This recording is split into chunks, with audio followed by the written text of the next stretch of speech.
Welcome to the Field of 68's Best Bets show presented by BetRivers. We are the three-man weave. We are here to guide you through today's slate, talk through some bets.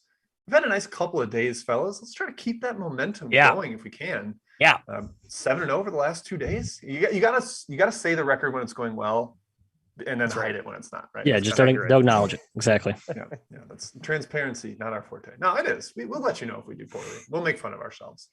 All right. So that went well. Thank you, BetRivers. We're here. We're ready to rock, ready to talk games. But first, guys, any takeaways from last night? Kind of a wild night of games, a couple ugly ones, a couple really, really ugly ones. Kai, what'd you see out there? Well, Jim, I attended the DePaul Duquesne game in person. Got courtside seats. That was pretty sweet. Was right next to the Duquesne bench. Could hear everything they said. Was making eye contact with the players the whole game. A lot of talk on the bench. Did you wink at any of them? No, I didn't wink at any of them. A lot of funny walk-ons. They chirp all game long, man. They're talking trash. Keith Dambrot is a saint. Love that guy, the head coach of Duquesne. But Matt, Duquesne got smoked in the second half. DePaul just put it on them. They have another gear, and they went to the next gear against Duquesne last night. Impressive showing in front of maybe like 100 people in the arena. Kai, we said the same thing when I watched DePaul against Loyola. They have that gear. We just don't see them in top gear all the time. I think they're a great live betting team. I think they're a great team when motivated as a underdog, and probably a team that's going to be lethargic and sleepwalk through some games. I learned that Virginia has some real issues on offense. I mean, I don't think James Madison played particularly well. I know Virginia's defense is a different type of animal considering relative to what JMU's seen this season. But man, UVA had every opportunity to at least build a lead early on. They just couldn't make anything. They made that late comeback. They got the lead and they still couldn't put the foot over the finish line, Jim.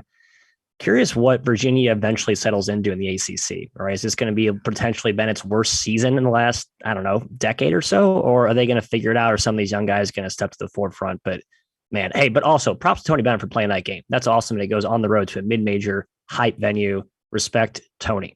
Yeah. You see his quote, Matt? He said, Wisconsin Marquette wouldn't come to Green Bay when he was there. And he's like, we should be playing these kind of games.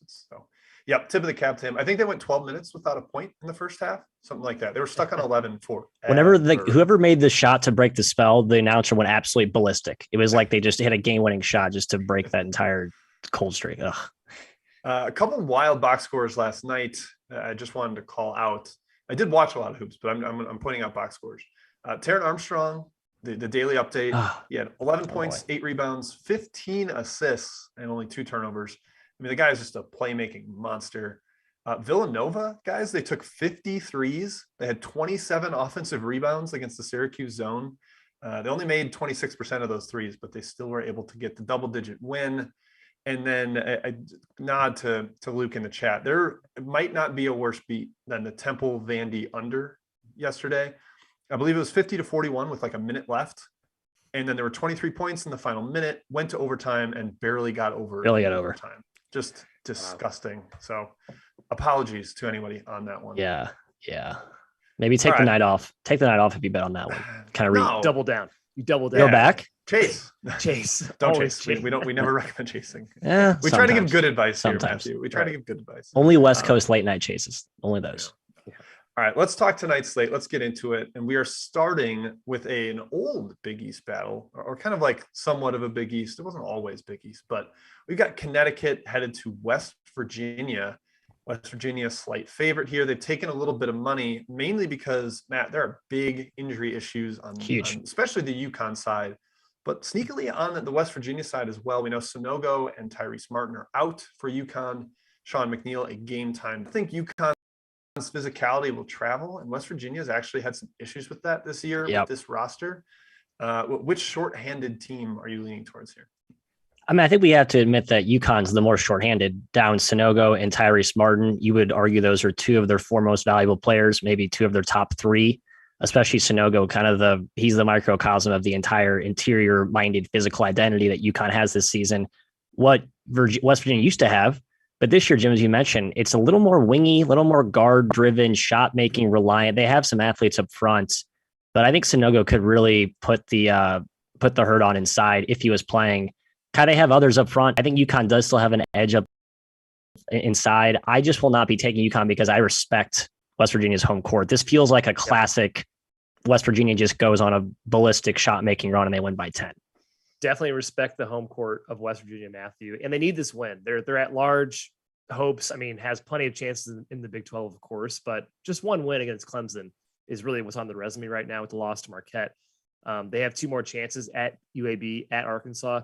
So they got to take care of business here at home because neither of those games are gimmies by any means.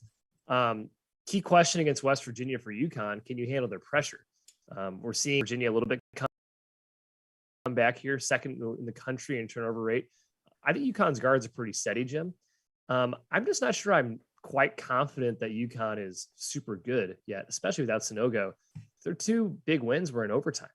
And you could argue they should have lost both those games. So I'm kind of leaning towards West Virginia here. And the home court is the main reason why. Yeah, same lean as well. Problem is McNeil is big for that potential shot making blitz that Matt mentioned. When he and Sherman are both on, you can't really stop West Virginia, but if he's not out there, that makes it a little tougher for them to score. But no interior presence or less of an interior presence for UConn might open up the basket. This one's tough to get a read on. I would probably wait to see what McNeil's status is. If he's in, then laying 2.5 or 3, I might be interested. But without him, I'm probably going to pump the brakes and wait and see. All right, let's keep on moving down. Matt, your alma mater is headed to my boyhood squad, Indiana at Wisconsin. I don't know if the term House of Horrors is even strong enough here. It's too timid. Not. It's not scary enough to describe the. Yeah, just say the stat. Yeah, it's going to close my ears. Absolute murder. Indiana is 1-19 in their last 20 trips to Madison. That is as bad as it gets. They just do not win in Madison at the Kohl Center. Kai, the spread has ticked up a little in Wisconsin's favor, perhaps because of that historical edge. Probably. But this is a new regime for Indiana. This is a new team. They've got a star. Can they erase some of those demons headed on the road here? Yeah, and it touched 5 in some places, and I think that's enough for an Indiana lean at least. But Wisconsin, you can't really argue with the money here. Their resume is awesome. Like A&M, Houston, St. Mary's on a neutral, Georgia Tech on the road, Marquette. These are really good wins. They're setting up for already a high seed in March. And Indiana's schedule, Matt, has been pretty soft this year.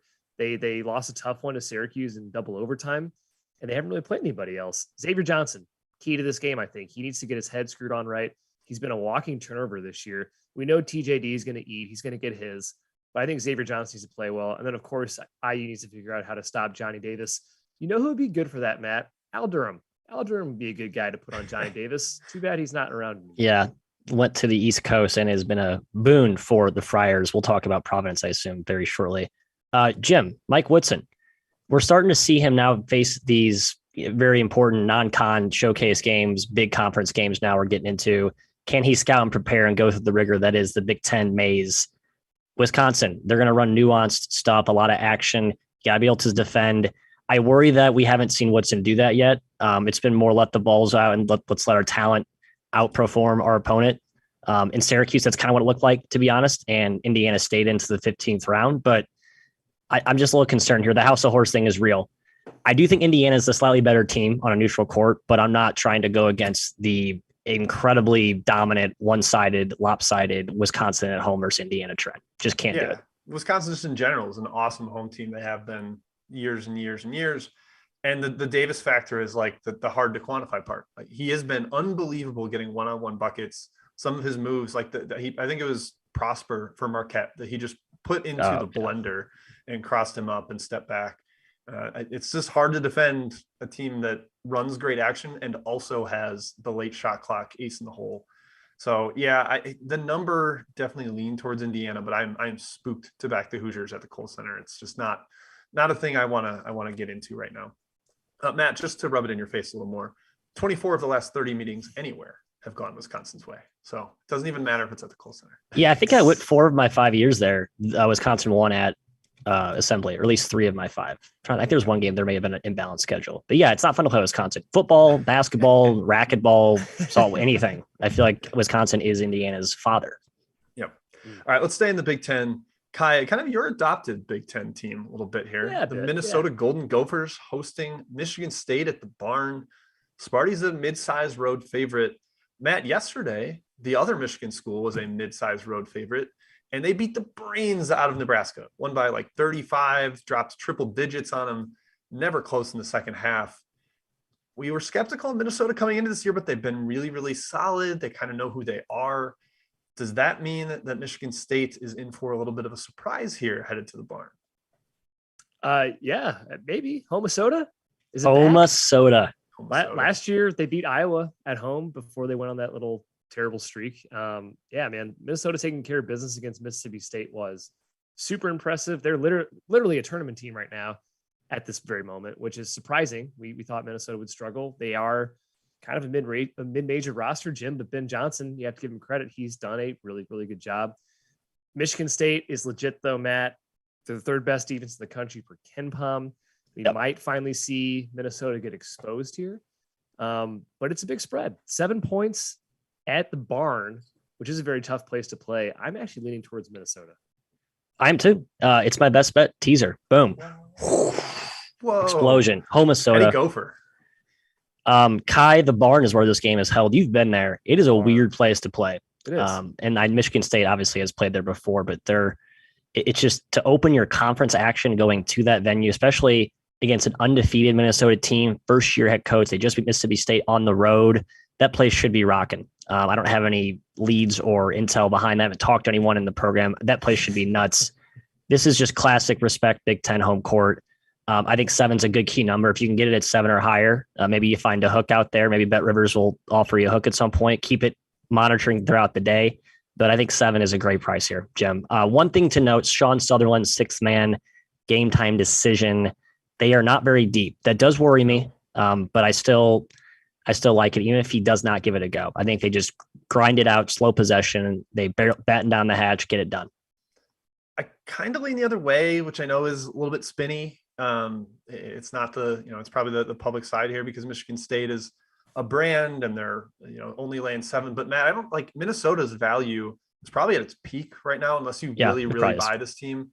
They got really hot at Mississippi State. I think that's the outcome that is in people's minds right now. Fair. I'm not very high on Mississippi State though, so that's part of it.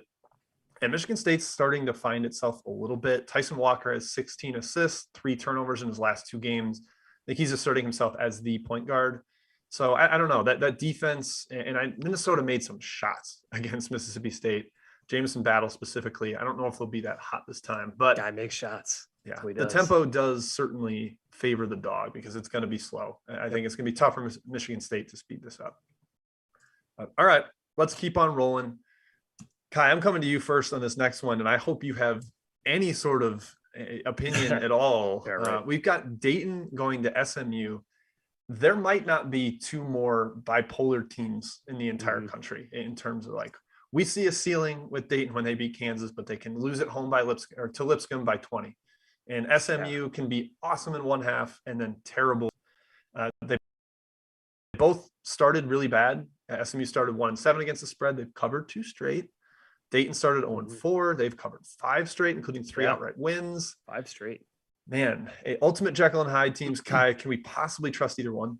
Whatever motivational speaker that Dayton got in their locker room, we need to hire him. Yeah, we do. It's done wonders. I'm lacking motivation myself, so yeah, I agree. A completely new team, incredible. SMU starting to look better. Jim, like you said, 2 straight covers. They lost to Mizzou. Let's all remember that one because Mizzou is terrible. You can't do that. You can't lose to Mizzou this year. You can't do that. Does SMU have an answer for Kamara, Matthew? I'm not sure Weathers is mobile enough. I'm not sure Tristan Clark is either. Definitely not JC. I don't know. I don't think anyone can stop him. And Dayton's being smart. Anthony Grant's being smart by playing through him more. That's what they should be doing. He's a fantastic talent. I don't want to sit in front of the Dayton train, but they're probably getting close back to their peak value. If you're looking to sell, SMU's probably still ramping up in terms of value. So maybe there's something there with -4 for SMU. I'm not getting in front of Dayton though. Yeah, Jim, I think preseason I would have made this game like -7. And you look at that one way and say, okay, there's value here. Yeah, because I had SMU in the clouds. And Dayton, we all thought was going to be pretty shoddy, right? I don't think I had them pretty high, to be honest. I would have had these teams even preseason. Oh, no. Okay. You guys are fools then. I guess no, you're not. You're actually correct Not because the anymore. line's come down to closer to what it is now. But SMU has shown minimal to no evidence that I was anywhere close to accurate. Yeah, their recent wins, great, their wins, but Vandy's a shell of itself. Louisiana Monroe, I mean, basically needed a miracle comeback to win that game. I should take SMU. I'm just not going to. Don't trust them.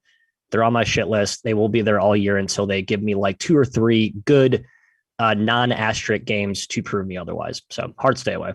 Sorry to be boring. Yeah, I think Dayton has fully found themselves. Like they are rolling teams. Like they, for a while, we were like, okay, maybe they're going to be a terrible big favorite. But after that ESPN's Invitational title, they came back home and destroyed 2 teams at home.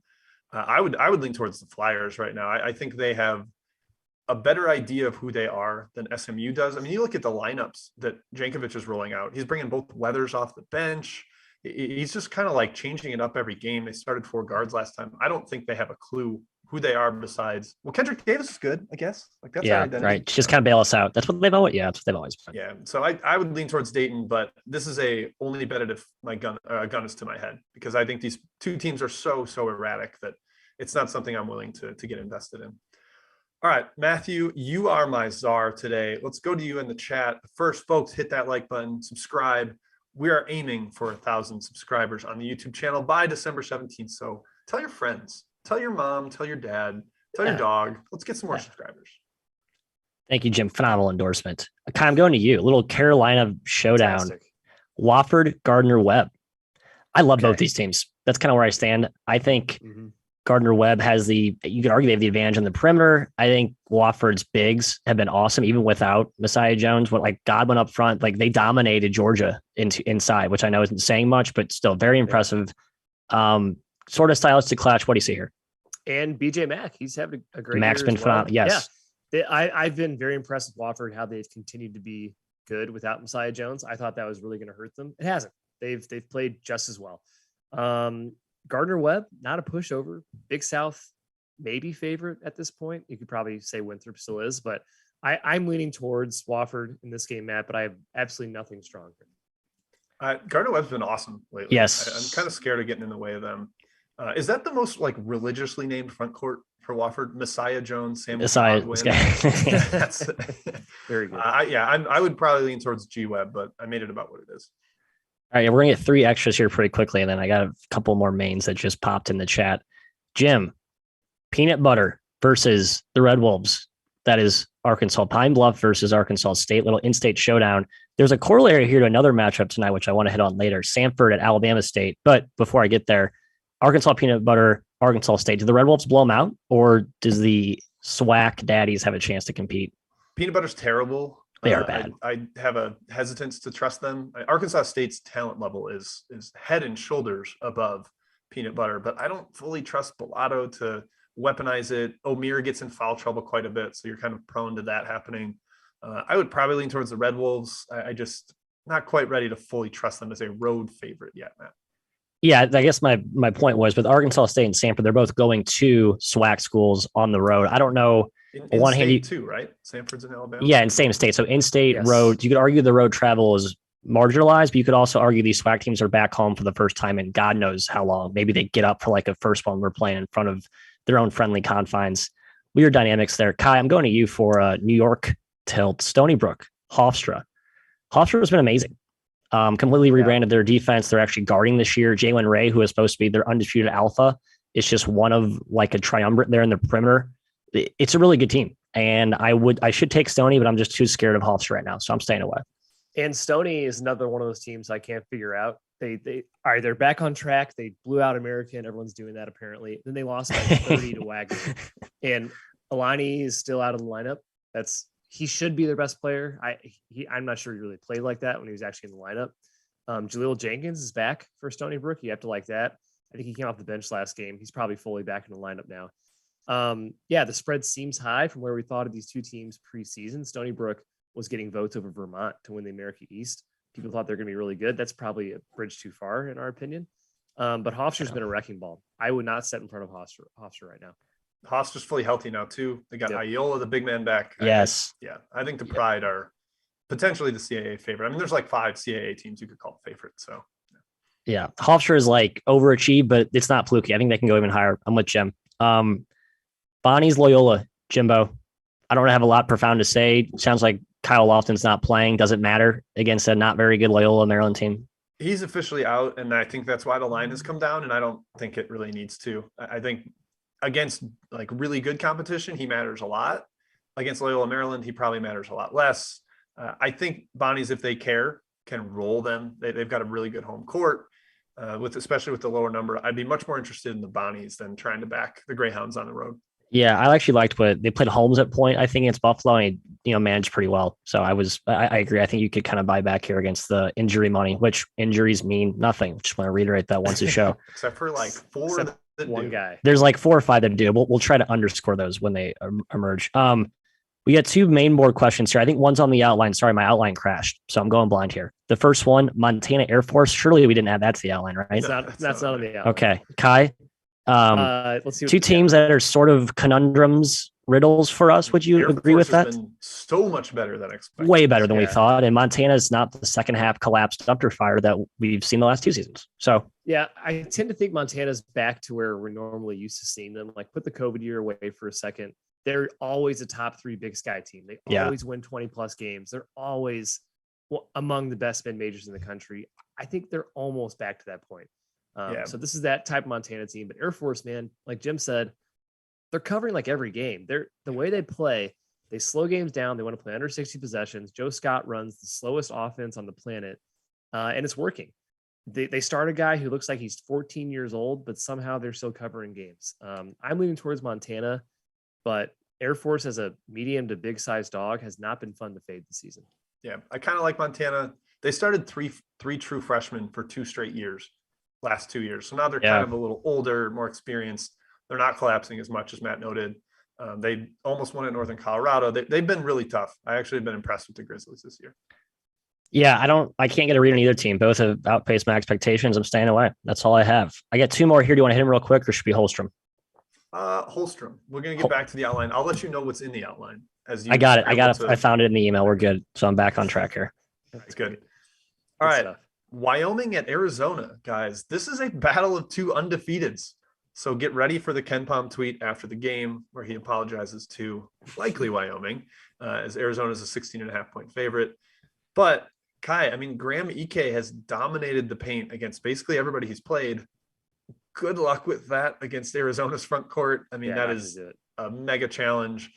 Arizona has good matchups for Maldonado, like long athletic wings that can kind of cover him up. Can Wyoming hang around, or is this just Arizona, Tucson juggernaut? Sidewise, both have been really good against the spread, but you cannot make me bet against Arizona at the current, the way they're playing right now. The over is where I'm leaning, Matthew. Arizona's yet to play a game under 70 possessions. They're playing extremely fast, and Wyoming's pace this year is deflated because of their competition. 4 out of 7 teams they've faced are around 300th in tempo, and 2 of the fast teams they played, they blew out of the gym. So I'm not putting much stock into Wyoming's current pace numbers. I think they will play fast. Now, Linder's smart. He's not going to get into a track meet with Arizona, but I think he's fine with going up and down a little bit. And Matt, we know Linder takes great shots. His teams take high percentage shots.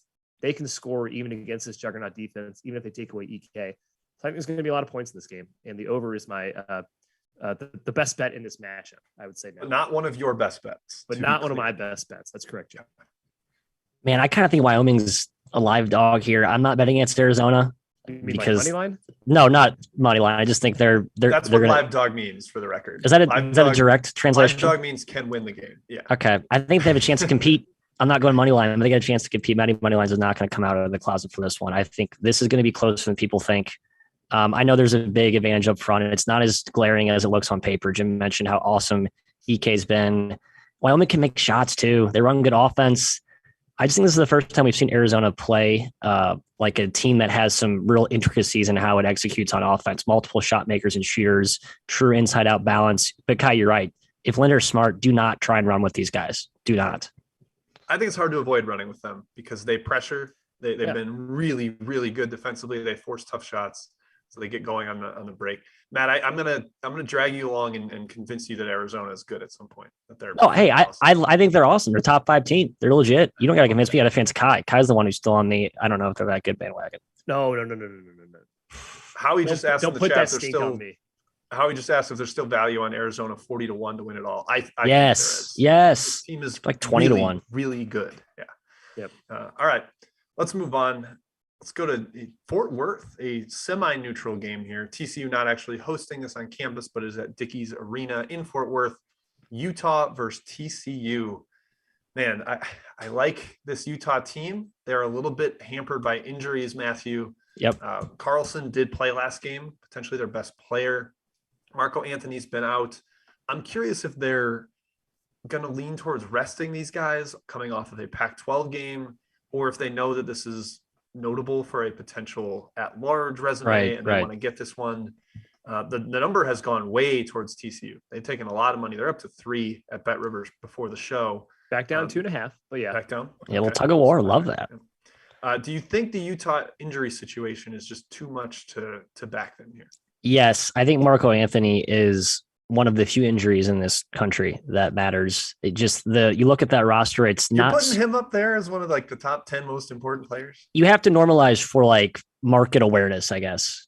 Like the guys that score and shoot a lot. Like I think they're more easily replaceable than guys like Anthony, who is a Swiss Army knife defender. I think he was averaging like 9 rebounds a game before he went down.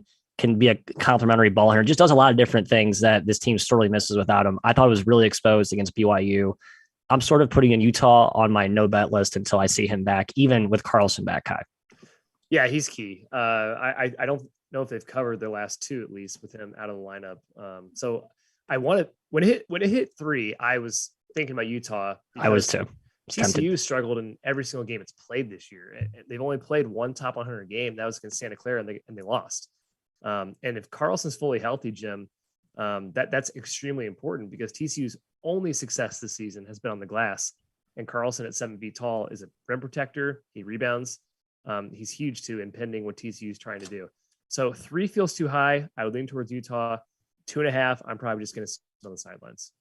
Yeah, I can see this one being ugly. The number's been bet down a couple points, it looks like. So under, potentially some value. I don't really have an edge numerically there, but matchup wise, injury situation wise, like I could see under just being a little bit of a rock fight. All right, let's keep going. Last one on the outline. No, 2 more. We got 2 more on the outline before we get to chat again. We got Marquette heading on the road to Kansas State. The Golden Eagles have taken some money here. It was a round 3, bet down to like 1.5 before the show. Matt, Nigel Pack, your boy for K-State, missed the win at Wichita State. His status is huge. I believe it's a concussion that he's coming off of. So that's always a little bit dicey for how long the recovery is on those. Meanwhile, Marquette also off a rivalry game, but they got worked by Wisconsin. Do you think they bounce back on the road here in Manhattan? Yeah, it's a tricky spot for Marquette. Like this will be a really good crowd. There's a full and then some home for K-State. But Jim, back to Nigel Pack, one of my favorite players. But again, folks, let's all say it together. Injuries don't matter. And especially if Marquise Knoll, a guy who has done one of the biggest about faces in college basketball, from being a locker room cancer at Little Rock to being a key catalyst in this backcourt for K-State, now amplified as he's come to the forefront in Pack's absence, was great last game. I'm not knocking anything for Pack's absence. I'm going to assume Knoll's going to keep it cruising. Call me short-sighted, call me foolish, whatever. Even with all that, Kai, I still kind of like Marquette. Yeah, I think Pack plays. I'm seeing like hints that he's going to give it a go. I would knock for Pack. I think he's important. Last game notwithstanding. The key for me here is dog and favorite. Marquette as a dog is good. They have 3 outright wins as a dog. K-State as a favorite is not good. They're 2-2 as a favorite, and those 4 games are Omaha, North Dakota, Florida A&M, and Albany.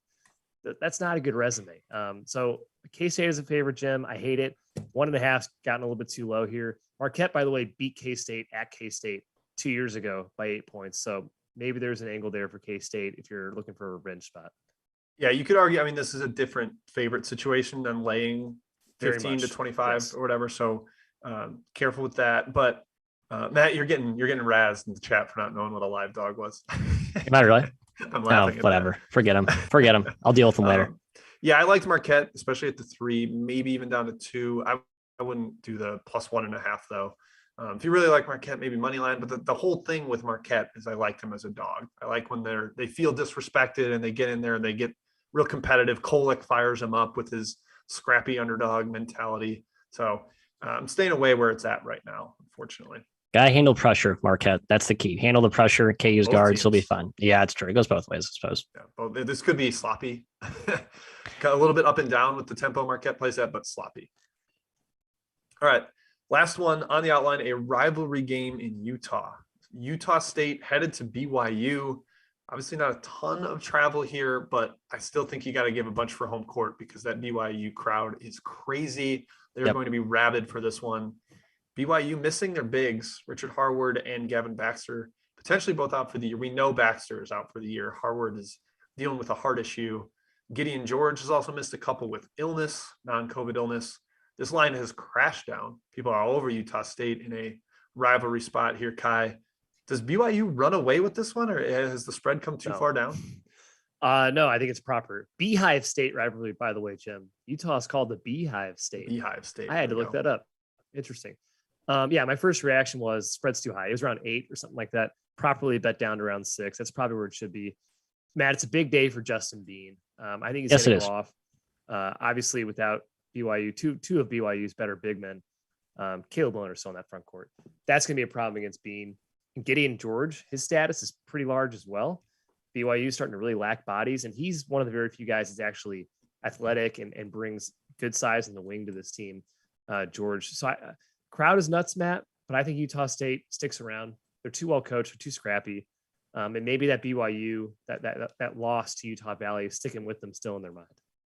Yeah, I'm looking at the total. It's been bet up 5 points. Sounds like some folks expect some scoring. You wonder if BYU is going to just start playing a little more in transition, trying to get easy offense because they don't have those 2 key bigs inside to help balance the inside out half court attack. And Utah State will run with ease. Maybe the juice of this semi rivalry comes out and both teams get up and down. So I guess I like the early money there. It's just gotten too high. I don't want to bet over 141.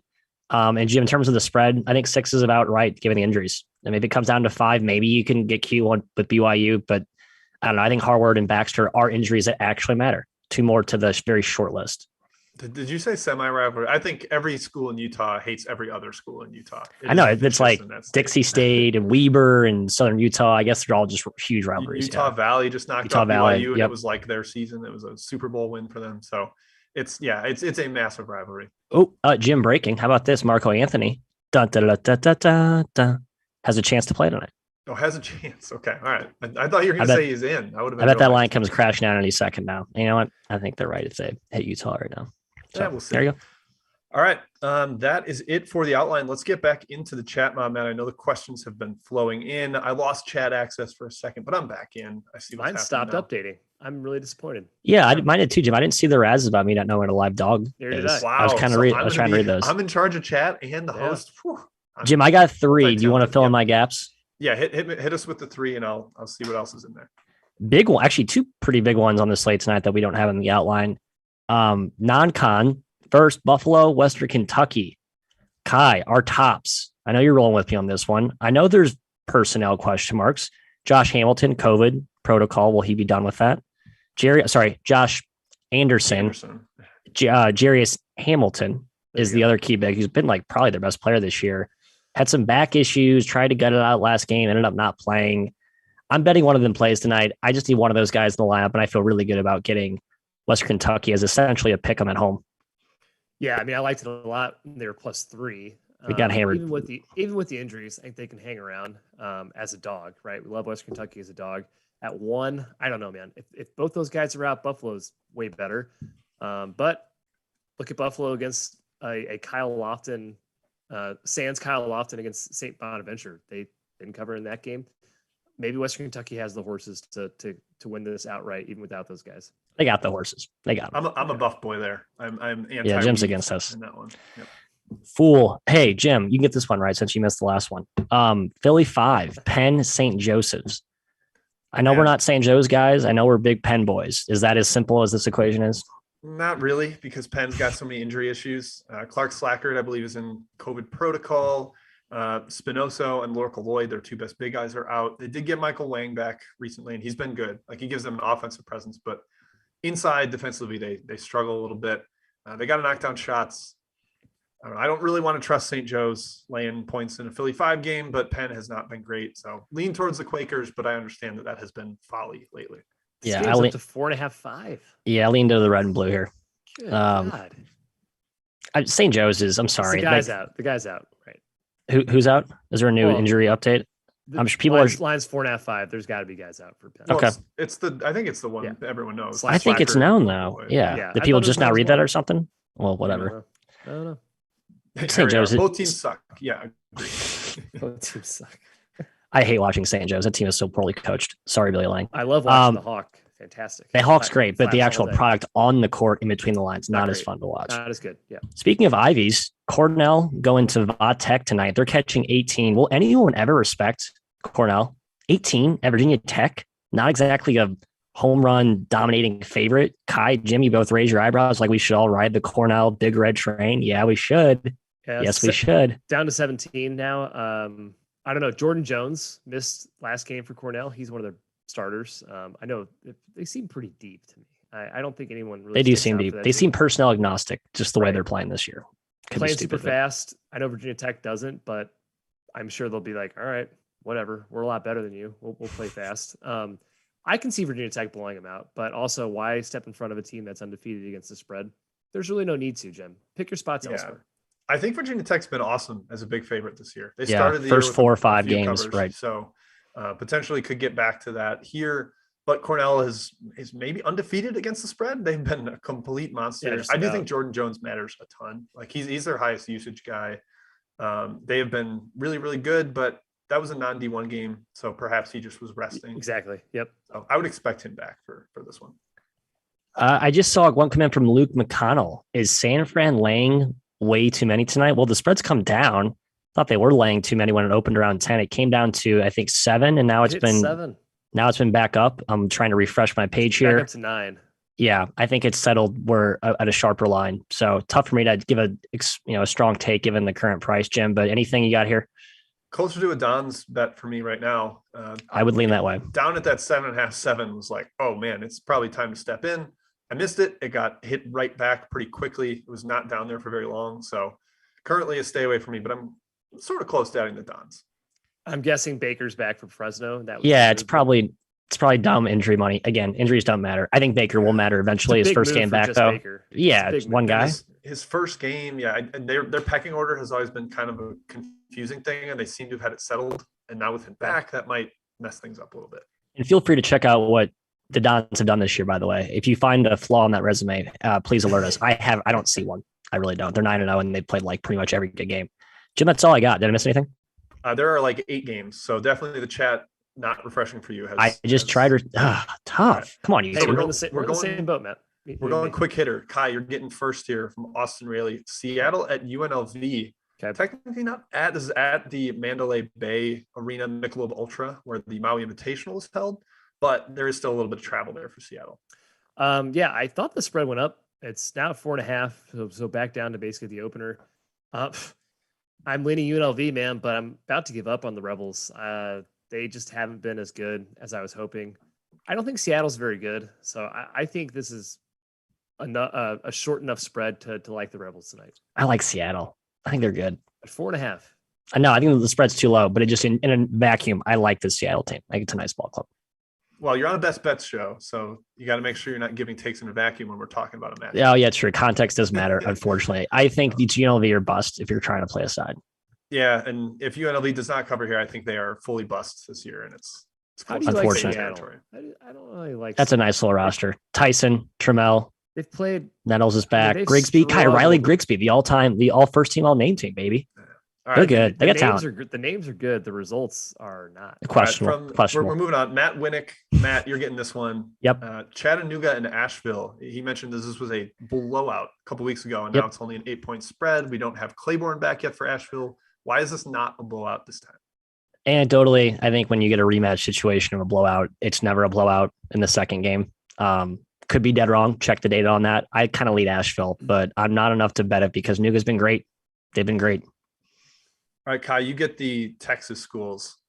UT Rio Grande Valley headed to Texas A&M Corpus Christi. There are injury concerns galore on both stay sides away. here. Personnel availability. Miles Smith and San Antonio Brinson for Corpus. Merrick Nelson was out last game for Rio Grande Valley, and Jeff Ottier debuted, their big shot blocker. This is very much like I can't figure these two out. What about you? I'm staying away. I guess I'm leaning towards Rio Grande at 3.5, just because I'm not sure Corpus Christi should be favored by that against anyone. Staying clear away. If you're betting this game, congrats, you're just like us. But I'm staying away. Oh, you're worse than us. All right, you each get a Big Ten home favorite. Matt, you're getting Wagner at Penn State. You're Micah Shrewsbury boys. Wagner has been a mega machine this year. Are you getting in the way of that? No, especially I'm going to pretty much be on the sidelines of Penn State until they get Greg Lee back and Giovanni Williams. Am I getting that name correct? I think there's two. Yeah, they've had good efforts without those dudes. I think Lee does matter. They're pretty soft up front. They need a secondary big. And Wagner's awesome, Kai. Yeah, Wagner is awesome. All right, Kai, you get Ohio State. They are hosting Towson, another semi-wagon lately. Cam Holden sneakily been maybe the best player in the CAA, close to it. Do they cover at the Buckeyes? They've been extremely good this year, better than I expected. But the way they play, the Pat Scary ball, I don't think it works against Ohio State. I think Ohio State just buttons that right up. A.J. Liddell goes off. 15 points is a lot. I'd lean Ohio State, but no bet for me. I lean Bucks too. I agree. I lean Towson. I think it's a tough spot for Ohio State. It's the Duke win, then a big conference road win, and now they go to this weird non-conference spot against a team that. How do you get hype about Towson? So lean towards the Tigers, but again, the numbers probably about where we guys, it's Towson. We got to get up for this one. It's Towson. Come on. They don't suck. That's a good key factor. They don't suck. All right. I want to give this question to both of you. So just a yes or no. That's all you need here. On the same time, Kai. On the count of three. Jim, what is it? Do we auto fade Central Michigan? They're at Youngstown. Spread's been bet up. On three. 1, 2, 3. Yes. Split decision. It's too bad. They're so bad. Not one game has been anywhere close to competitive. I don't understand what Tony Barbie's doing there. What's happening? I'm not laying 12 points with Youngstown against anybody. Yeah, I agree. The spread's too high. Fine. I lied. I'll say no too. I'll say no. Change my answer. Sorry. Yeah, that is a huge spread for Youngstown as a favorite. But Central Michigan has done nothing to warrant betting on them, trusting them with your dollars. So, and be careful there. Last one, Kai. Bryant at New Hampshire. Khalil's asking about this one. Bryant's it's right? New Hampshire at Bryant. Yep.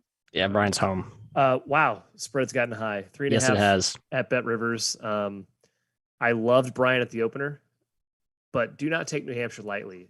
Daddy is for Daddy. Bryant has not been good. I tend to think, though, this is where Bryant kind of turns it around. They're playing a team that's at their weight class finally. I think they can win this game. I was kind of hoping to climb a little higher. I think by 4 or 5, whatever. I was hoping to climb a little higher. Maybe I'd come back in on the Daddy. Let's talk about Nick Guadarrama. For those of you who don't know what we're talking about, just the fun YMCA rec glorified legend type player who's a stud for New Hampshire. Jim, but nothing profound at 3.5. Big tempo battle. So if you think one of them controls it, New Hampshire wants to keep it slow. Keep an eye out there. And one more before we get to best bets. Lake Show Magazine, VCU game under 124. Always lean under in VCU games. Yeah. Yes, they are disgusting, especially after some of the gross ball we saw yesterday. It's been bet up 123, 124. Look out, overs, according to some. No, I don't. All right, Kai, you're leading off with best bets. There's a couple games we haven't gotten to, so let them know what you got. All right, let me find the current spread for you guys. My best bet's Western Carolina, and it's +3. Someone out there knows something I don't know, so be careful with this game. I don't know why it's gone. It slipped 4 points from the opener in favor of Western Carolina to Tennessee Tech. Doesn't make sense to me. I'm sure someone knows something, so be wary of injuries there. I just think that's ridiculous that Western Carolina is a 3-point dog at home against Tennessee Tech, Matt, a team that is certainly more talented than normal, but not a team that's proven its ability to be a favorite on the road. Yeah, Tennessee Tech, Tennessee State, same boat. Ton of talent. Individual pieces look good. Both have various performances relative to those expectations this year. Tennessee State, disastrous. Tennessee Tech, volatile, to be kind. I think Kai is the winner there. That's all I'll say. Jim, my best bet. Oh, go ahead. WCDU takes so many threes that it's hard to figure them out. But yeah, go ahead. Hope they're hot. Minnesota. This is not like some grand unveil here. I've already kind of spoiled it. But yeah, Minnesota took it at 7. Nothing below 7. I think they hang around here with Sparty at home. All right. And my best bet is Eastern Michigan, guys. I got Noah Farrakhan back. I kind of trust them a little more with Farrakhan there. He had a big game off the bench against a non-D1 team. They're pretty bad without him, but he makes the pecking order make sense for them. So slight favorite there. Last I saw was -1, Eastern Michigan -1. So that is what I'm riding with my best bet. Believe that is it, guys. Do we have anything else we need to summarize here? No, I think Farrakhan, Jim, EMU 4-1 with him in the lineup against the spread, 0-2, 0-3 without him in the lineup. So he definitely met one of the 10 guys in the country that matters, Matt. Yeah, we'll just start making a list of guys that matter and guys that don't matter. We'll put him on the good list, the not naughty list. Also, of The note, nice Niagara just played 2 conference games. Now they go to Eastern Michigan. Like, why do they care about this one? I mean, they'll compete, but I think it definitely trends more towards Eastern Michigan. All right, that is it. Thank you, everyone, for tuning in. That is our Wednesday show. We're back on Friday, correct? Yeah, there's teeny tiny slate tomorrow and not even any super big games, except there might be one. But Friday, we'll be back talking through everything there. And then we're with you on the weekend. So we'll see you at 1 p.m. Eastern on Friday.